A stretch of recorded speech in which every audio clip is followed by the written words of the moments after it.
মহামান্য আদালত,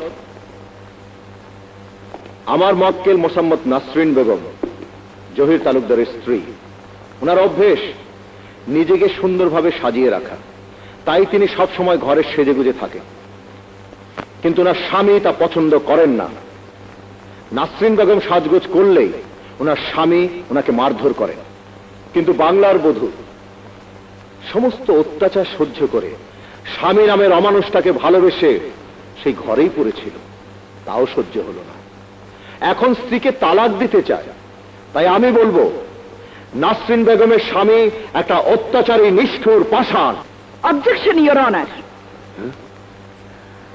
আমার প্রতিপক্ষ বুদ্ধিমান বিচক্ষণ ব্যারিস্টার সজীব চৌধুরী বিধাতা নন যে আমার মক্কেল জহির তালুকদারের মনের কথা বলে দিতে পারেন।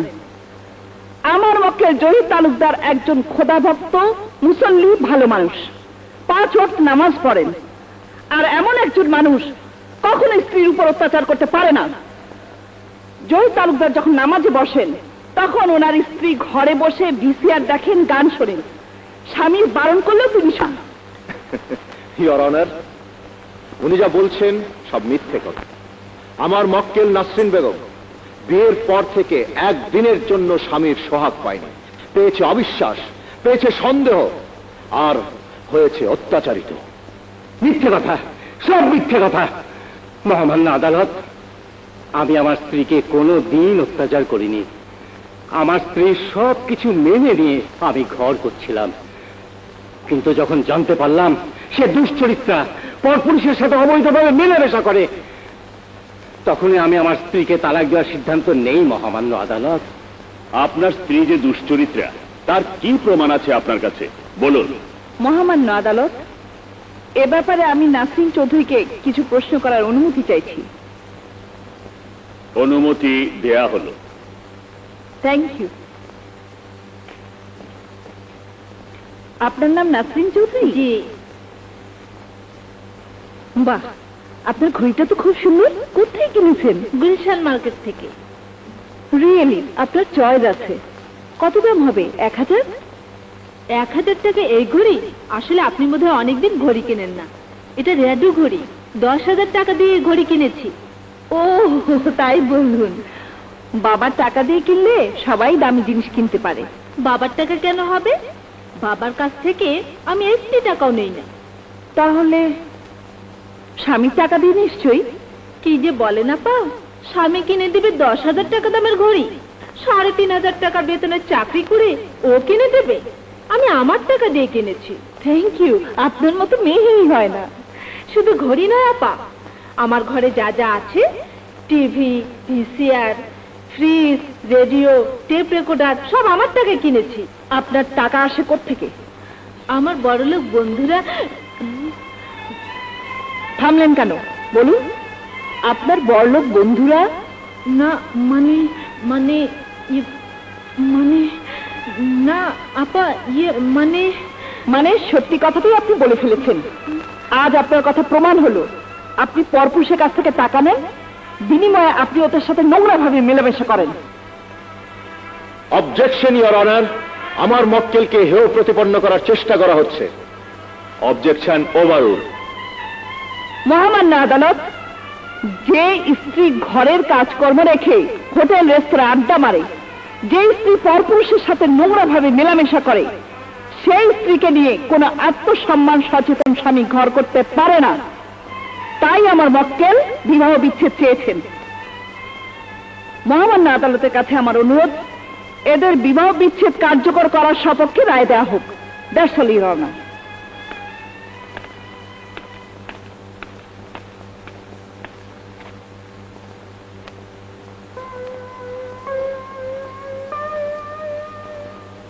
বিজ্ঞ ব্যারিস্টারদের সওয়াল জবাব শোনার পর এবং মিসেস নাসরিন চৌধুরীর বক্তব্য অনুযায়ী এ কথা নিঃসন্দেহে প্রমাণিত হয়েছে যে মিসেস নাসরিন চৌধুরী পর পুরুষের সাথে ঘনিষ্ঠভাবে মেলামেশা করেছেন। তাই তার স্বামী মিস্টার জহির তালুকদারের বিবাহ বিচ্ছেদ এই আদালত মঞ্জুর করছে।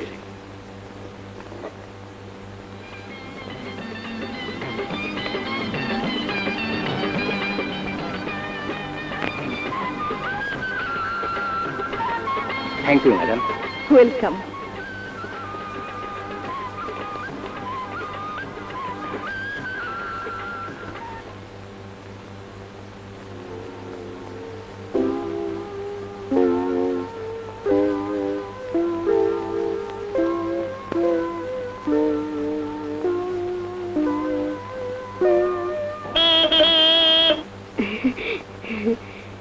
আব্বু এসেছে।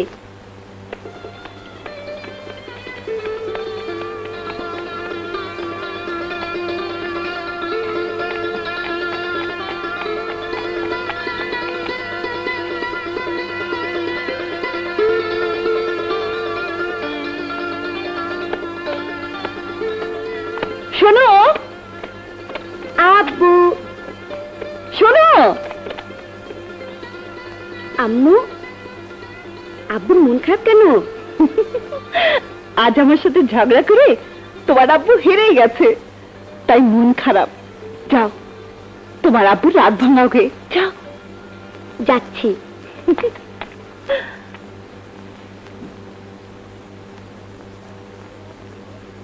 জিলাপি, জিয়ামা কই নাই তো? ওই তো জিয়ামা। কিরে ওভাবে মাথা বের করে দাঁড়িয়ে আছিস কেন? ও আয়া বসি কত বাইর করা জিলাপি না খাইয়া বলেন সাবের কি দিব বাইরা? আম জাম কাঁঠাল লিচু ডাব গা পেয়ারা জাম্বুরা স্বামী গো স্ত্রী গো, বলেন কোনটা দিমু? ওসব কিচ্ছু লাগবে না, সাহেবের জন্য চা নিয়ে আয়।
বসো। শাহানা, একটা কথা বলি। বলুন। আল্লাহর রহমতে আমাদের তো কোনো কিছুর অভাব নেই, তাই বলছিলাম তুমি কোর্টে যাও, ছেড়ে দাও। কেন? আমি স্পষ্ট দেখতে পাচ্ছি ওসব কোর্টের ব্যাপার নিয়ে একদিন আমাদের মধ্যে ভীষণ ঝগড়া হয়ে যাবে, তাতে সংসারের অশান্তি বাড়বে। তাই বলছিলাম তুমি তোমার মেয়ে আর সংসার নিয়ে ব্যস্ত থাকো। আমি কাজ শেষ করে ঘরে ফিরলে তুমি আমাকে তোমার আদর যত্ন দিয়ে সুখী করবে, আর এটাই তো বাংলার বধূর ধর্ম। তাই বলছি তুমি ওকালতি ছেড়ে দাও। তোমার কাছে তোমার স্বামীর একমাত্র অনুরোধ। তোমার আদেশ আমার মাথার মনি, আমি আর কোর্টে যাব না। কিন্তু একটা কথা, যদি আমার কোনোদিন কোর্টে যাবার প্রয়োজন হয়, সেদিন তুমি আমাকে বাধা দিতে পারবে না। বেশ, বাধা দেব না। ও হ্যাঁ, আমরা কক্সবাজার কবে যাচ্ছি? কাল একটা কেস আছে, কেসটা শেষ করে চলে যাব। ট্রেনে করে যাব চিটাগং, তারপর by road Cox's Bazar.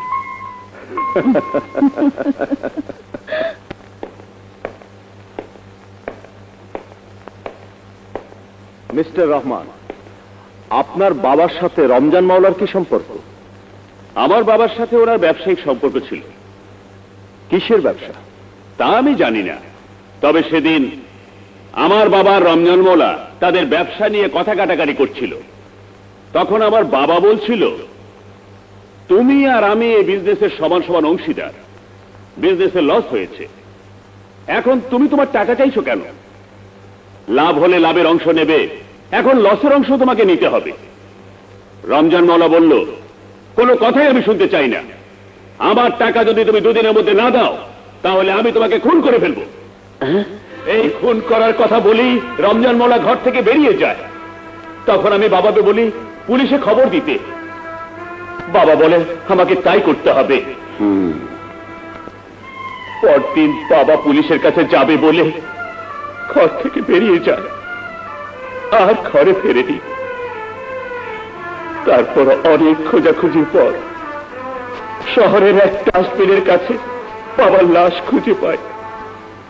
Your honour, আর সেই কথা মতো আব্বাস আলী থানায় গিয়ে পুলিশের কাছে রিপোর্ট করেছে রমজান মাওলা তাকে খুন করতে চায়। এই তার থানায় ডায়েরি করা রিপোর্টের কপি।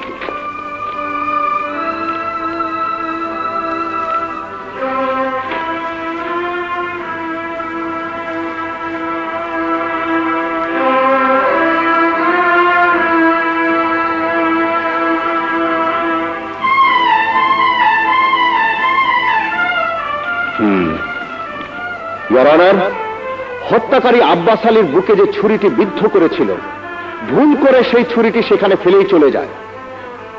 পুলিশ ছুরিটি সংগ্রহের পর যে আঙ্গুলের ছাপ পেয়েছে তার রমজান মাওলার হাতের ছাপের সাথে হুবহু মিলে গেছে। আর এই হলো তার রিপোর্ট।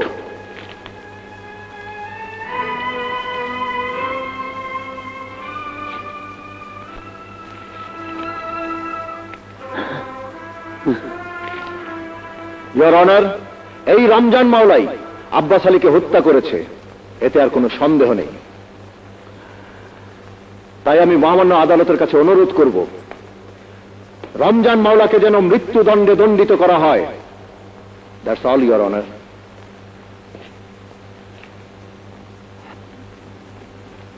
এই আদালত বাদী পক্ষের উকিলের জেরা, পুলিশের রিপোর্ট এবং সমস্ত সাক্ষ্য প্রমাণাদি বিশ্লেষণ করে এই সিদ্ধান্তে উপনীত হয়েছে যে আসামি রমজান মাওলাই আব্বাস আলী প্রকৃত হত্যাকারী। তাই আসামি রমজান মাওলাকে দোষী সাব্যস্ত করে বাংলাদেশ দণ্ডবিধির 302 ধারা মোতাবেক মৃত্যুদণ্ডের আদেশ দেওয়া হলো।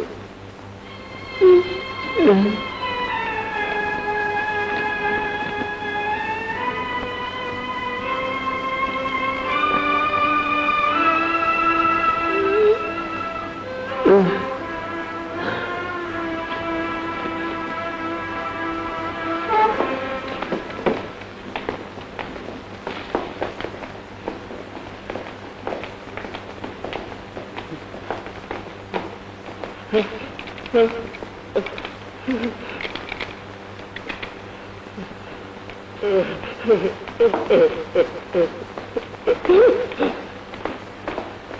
ইউ উকিল সাহেব, থ্যাংক ইউ।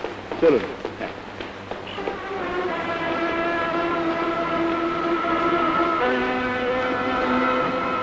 ব্যারিস্টার সুজিব চৌধুরী, তুমি সালা আমার ভাইকে ফাঁসিতে ঝুলিয়ে দিলে। আরে আমি যদি আমি হয়ে থাকি তাহলে তোমার কোনো প্রিয় মানুষকে এই আদালতে আমি। হ্যালো, ব্যারিস্টার সজীব চৌধুরী বলছি। আমাকে এখন চিনবেন না গো স্যার, চিনবেন সেদিন যেদিন আমার ভাই রমজান মৌলাকে ফাঁসিতে ঝোলার প্রতিশোধ নেব। শালা শুয়োরের বাচ্চা। Hello hello,